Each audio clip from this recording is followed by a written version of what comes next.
천추태후가 또 한 번 씁쓸한 마음을 삼켜야 할 일이 생깁니다. 친오빠 성종에게 엄청난 소식을 들었거든요. 어떤 소식이었냐면 천추태후에게 친오빠가 성종이 네. 궁 밖으로 나가라는 이야기를 합니다. 자, 그런데 천추태후에게는 누가 있다? 아들. 누구? 왕송. 네, 갓 태어난 아들 왕송이 있었잖아요. 네. 아들을 두고 가거라. 진짜? 맞습니다. 왜? 맞습니다. 천추태후는요, 홀로 궁을 나가야 했습니다. 왜냐하면 오빠 성종이 천추태후가 낳은 금쪽 같은 아들 왕송은 궁에 두고 나가라고 했기 때문입니다. 근데 좀 너무한 거 아니에요? 그러니까요. 왜 그러지? 당시 천추태후만 궁 밖으로 나가게 된 것은 아니고요. 그 여동생이었던 헌정 왕후도 궁 밖으로 나가서 그 사가에서 거처를 하게 합니다. 두 명 다? 예, 예. 뭐지? 그래서 사실 경종의 부인들이 궁 안에서 함께 살기는 어렵지 않았을까라고 생각이 되죠. 그런데 그 왕송을 궁 안에 남겨두라고 한 것은 당시로서는 왕위 계승 서열상 가장 1순위였기 때문에 아들은 궁 안에서 기르도록 한 것이라고 생각이 됩니다. 자, 그러니까 천추태후가 왕의 여인으로 또 왕의 유일한 후계자를 낳은 어머니로 보장받을 수 있었던 미래를 한순간에 모두 잃게 된 겁니다. 게다가 아들조차도 자기 손으로 키울 수 없게 돼버린 것이죠. 친오빠는 왕이 됐지만 여동생 천추태후는 모든 것을 잃게 된 겁니다.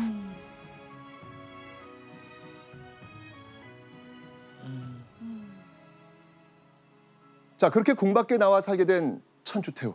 그녀의 외로움과 상심은 날이 갈수록 커집니다. 그런데 바로 이때. 나 너무 고독해. 나 너무 외로워. 이런 천추태후에게 다가선 한 사람이 있었습니다. 천추태후는요, 그 사람과 아주 급속도로 가까워집니다. 자, 그 사람의 이름은 바로 이 사람입니다.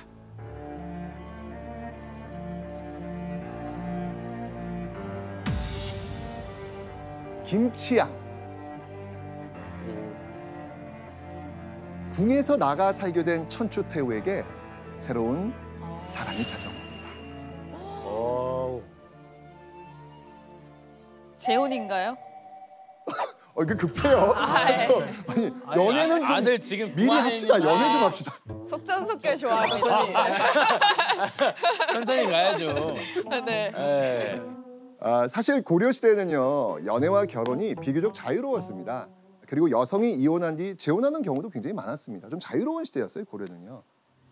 그런데 자, 여러분들 이 남자의 이름을 잘 보세요. 성이 뭐예요? 김씨. 왕씨예요, 아니에요? 아니에요. 아니에요, 왕씨 아닌 김씨예요. 왕실 여인의 경우 왕씨가 아닌 남성과는 관계가 허용되지 않았습니다. 위험해. 게다가 왕족이었던 천추태후와는 달리요, 이 김치향은요, 제대로 된 관직도 얻지 못한 그냥 평범한 집안의 남자였습니다.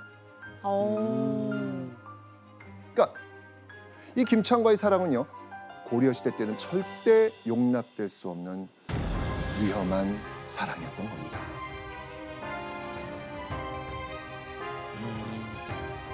새로운 사랑에 빠진 천추태후. 마냥 행복하기만 했을까요? 조심스럽죠. 그렇죠. 만약 천추태후가 왕족이 아닌 김치향과 사랑에 빠졌다라는 이 소문이 오빠 성종의 귀에 들어간다. 어떻게 되겠습니까? 이걸 명분 삼아서 또 뭔가 더 멀리 내쫓으려고 했을 수도 있잖아요. 네. 전 왕비이자 왕자의 어머니인 천추태후가 외간 남자와 사랑에 빠졌다? 이런 춤은 돌면 안 됩니다. 자, 그래서 천추태후와 김치향 두 사람은요, 이 주변 사람들의 그 시선을 피하기 위해서 아주 특별한 방법을 씁니다. 김치향이 가짜 스님 행세를 한 거예요. 네. 와 사랑을 위해 진짜 와.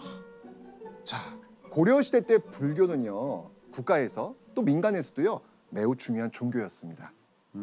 그래서 당시 승려는 많은 사람들로부터 정신적 지도자로 추앙받고 있었거든요. 사람들은 아이고 남편도 잃고 또 자식까지 떼어놓은 채 궁 밖에 나와 살던 이 천추태후가 이 마음의 안정을 얻기 위해서 스님을 만나고 있구나 라고 생각할 수 있잖아요. 김치향의 승려 행세는요, 그래서 사람들의 눈을 피하기에도 또 왕실의 소문이 퍼지는 것을 막기에도 여러모로 안성맞춤인 위장술이었던 겁니다. 와 안전한 방법이었네요. 진짜 머리가 너무 좋은 것 같아요. 자, 그런데 두 사람이 밀회를 이어가던 어느 날 천추태후의 심장을 덜컥 내려앉게 하는 일이 벌어집니다. 오.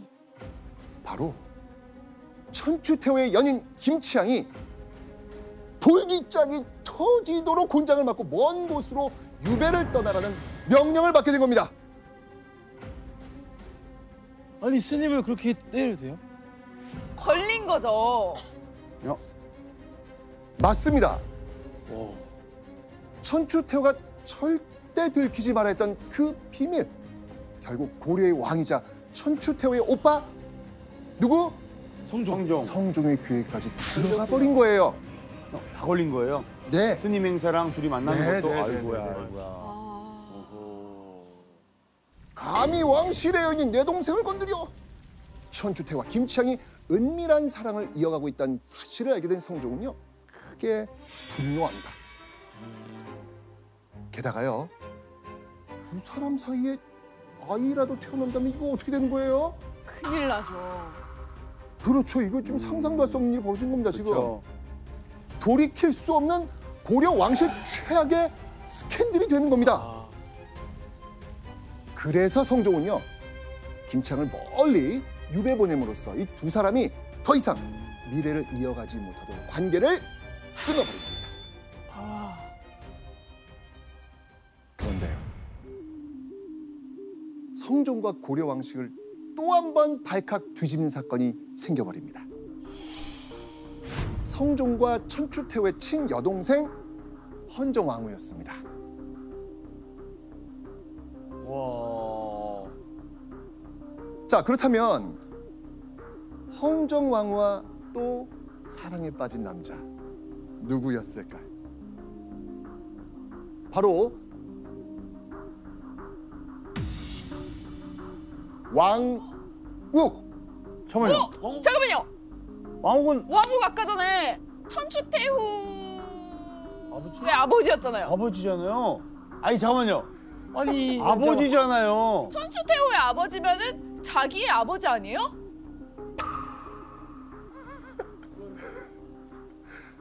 아버지는 아닙니다. 이제 안심이 좀 되세요? 네. 말이 안 되지. 동명이인입니다. 아니 말이 안 동명이인. 되지. 네, 동명이인입니다. 아이고. 네. 근데 어쨌거나 성을 보니까 누구의 후손이에요? 왕건. 네, 맞습니다. 태조 왕건의 아들입니다. 자, 지금 왕욱은요, 성종과 천추태후 자매에게는요, 삼촌이었습니다. 아버지 왕욱과는 이름이 같은 배다른 형제였던 것이죠. 삼촌이랑 사랑에 빠진 거예요? 그렇죠. 와. 야. 자, 그런데 천추태후 자매 역시 사촌과 결혼했습니다. 네. 그죠? 경종. 네. 근데 이게 왜 왕실을 발칵 뒤집는 일이었을까요? 그 이유는 왕욱. 이 왕욱이 유부남이었습니다.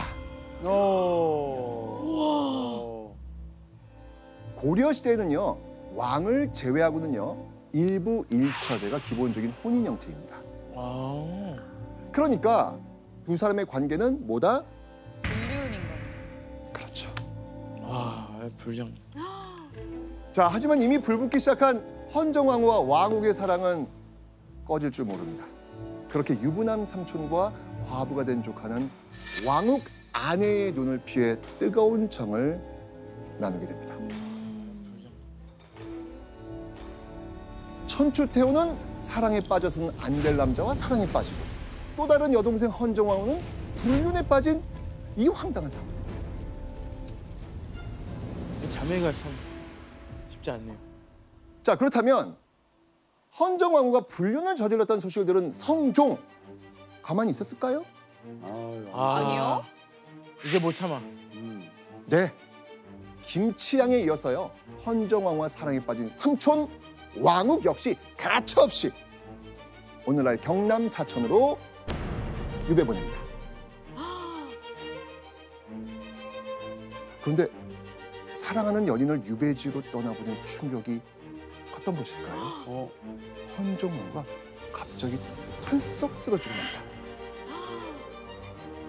자, 헌정왕후 대체 무슨 일이 일어난 것일까요? 아파요, 아파요. 바로 갑작스레 태동이 시작된 겁니다. 놀랍게도 헌정왕후가 삼촌의 아이를 임신한 상태였던 거예요.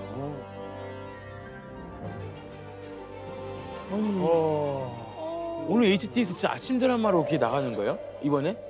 자, 그렇다면 아이, 그 헌정왕후 뱃속에 있는 아이는 무사히 태어났을까요? 아이는 무사합니다. 네. 그러나 헌정왕후는요, 이 아이를 낳으면서 세상을 떠나고 맙니다. 자, 그렇게 태어난 아들의 이름 대량 원군 왕순. 비록 불륜이긴 했지만 어쨌건 왕 씨의 핏줄이 태어난 겁니다. 자, 이 연이어 터진 여동생들의 스캔들에 크게 분노한 이 성종. 이런 상황 속에서 천추태후는요, 당연히 오빠 성종의 눈치를 보면서 조용히 지낼 수밖에 없었습니다. 오빠 성종의 화가 풀리기만을 바라면서 숨죽여 지냅니다. 목종이 즉위한 이날은요, 본격적으로 천추태후의 시대가 열린 날이기도 했습니다. 자, 그리고 이때요, 천추태후는요, 아주 특별한 선물도 받습니다. 바로 천추태후의 아들 목종이 자신이 기거하고 있는 개경 수창궁 한켠에 어머니만을 위한 독채를 만들어준 겁니다. 바로 천추전, 천년의 가을이라는 뜻입니다. 즉, 이 뜻은 아주 길고 오랜 세월을 의미합니다. 아마도 효심이 깊었던 목종은요, 어머니가 오랫동안 자신의 곁에 살아계시길 바라는 마음을 담아서 이 건물, 이 전각을 선물하지 않았을까요? 자, 이때부터 천추태후는요, 바로 천추전에 사는 왕의 어머니라는 뜻을 담아가지고 천추태후라고 불리기 시작합니다. 이때부터. 그렇죠. 자, 이렇게 아들 목종에게 천추전까지 선물 받은 천추태후. 그런데요, 아들이 왕이 되자 천추태후는 당시로선 상상도 하지 못할 파격적인 행동을 합니다. 바로 아들을 대신해 나라를 다스리겠다. 즉, 섭정을 하겠다는 것이었죠. 그렇다면 천추태후의 섭정은 왜 충격적인 선언이었을까요? 왜냐하면 목종이 즉위할 당시 나이가 몇 살? 18살이었잖아요. 고려시대는요, 16살 이상이면 성인입니다. 그러니까 목종은 이미 성인이기 때문에 천추태후의 섭정이 필요한 나이가 아니다. 아닌 겁니다. 교수님, 그 목종이나 신하들이 섭정을 반대하진 않았나요? 성인이 된 아들을 대신해서 천추태후가 섭정을 하겠다라고 했을 때 목종이나 신하들이 특별히 반대를 했다는 기록은 찾아지지가 않습니다. 그래서 이것을 근거로 해서 당시 목종의 정치적인 능력이나 성품이 신통치 않았다라고 설명을 하기도 하고요. 또 정치적 상황들이 작용을 해서 천추태후가 섭정을 하게 된 것이 아닐까 추정을 하기도 합니다. 자, 이건요, 고려 역사상 최초의 일이었습니다. 최초예요. 바야흐로 고려에 전례 없었던 태후의 시대, 천추태후의 시대가 열린 겁니다. 자, 그렇게 아들 목종을 앞세워 고려 최초로 왕의 어머니로서 정치 전면에 나선 천추태후. 그런데요, 이렇게 권력을 쥔 천추태후의 눈은 궁궐 밖을 향하고 있었습니다. 천추태후가 궁 밖에서 찾은 인물이 한 명 있었습니다.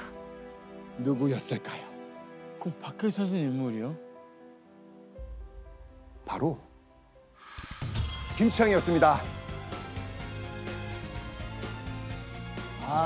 유명했다고? 이 둘의 사랑은 찐사랑이었습니다. 찐이야, 찐. 네. 몇 년의 시간이 지났지만 천추태후는 읍에 가 있었던 김치향을 잊지 않고 있었던 겁니다. 와. 천추태후는요, 섭정을 시작하자마자 먼저 김치향부터 사면시킵니다. 와. 사랑하는 연인의 죄를 없애고 유배지에서 벗어날 수 있게 한 거죠.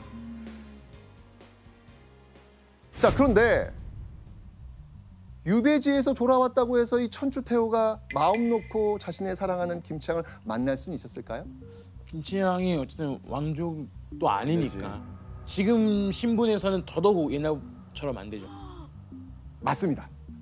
김치향을 만나는 것 자체만으로 또다시 눈총을 받을 게 뻔합니다.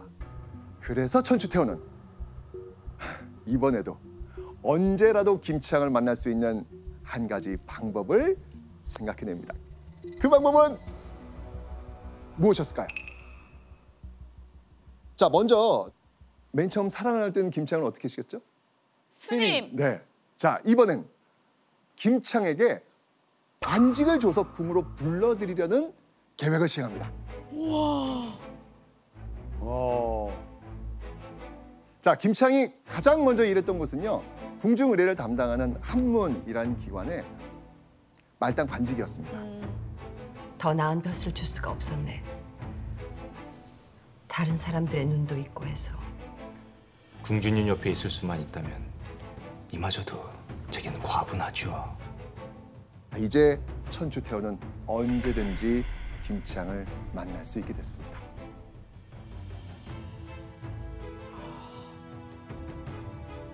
그런데 김치향은 계속 이곳에서만 일했을까요? 아닙니다. 김치향은요, 어느 누구보다 빠르게 초고속 승진을 합니다. 자, 초고속 승진을 거듭한 끝에요, 김치향은 불과 몇 년 만에 고려 조정의 재정, 행정의 실권을 모두 장악합니다. 와. 즉 김치향이 천추태후의 비선 실세가 된 겁니다. 교수님, 근데 아무리 사랑하고 만나고 싶었다고 해도 관직까지 주는 거는 좀 심한 거 아닌가요? 네, 아무래도 천추태후로서는 연인을 곁에 두고 싶었을 텐데 여기에 더해서 섭정을 시작하면서 뭔가 자기 세력을 확보하고자 하는 정치적인 판단도 있었을 것입니다. 그래서 가장 믿을 만한 사람이 김치향에게 관직과 정치적인 힘을 준 것이라고 볼 수 있죠. 자, 이렇게 비선 실세가 된 김치향, 자신의 권세를 마음껏 자랑합니다. 와. 김치향은요, 궁 근처에 무려 300여 칸에 이르는 대규모 저택을 짓습니다. 그리고는요, 정자, 정원, 연못을 아름답고 화려하게 조성합니다. 김치향은 바로 이런 저택을 지어가지고 자신의 재력과 위엄을 보란 듯이 과시한 거죠. 아하. 그럼 안 되는 거 아니에요? 권력이나 이 돈이 갑자기 생기면 나를 무시했던 사람들한테 보답해서라도 막 왜 내가 이 사람이 됐다 이렇게 하는 거죠. 아휴. 그렇죠. 이후 김치향은요, 천추태후의 처소인 천추전과 화려하게 지은 자신의 저택을 오가면서 바쁜 날들을 보냅니다.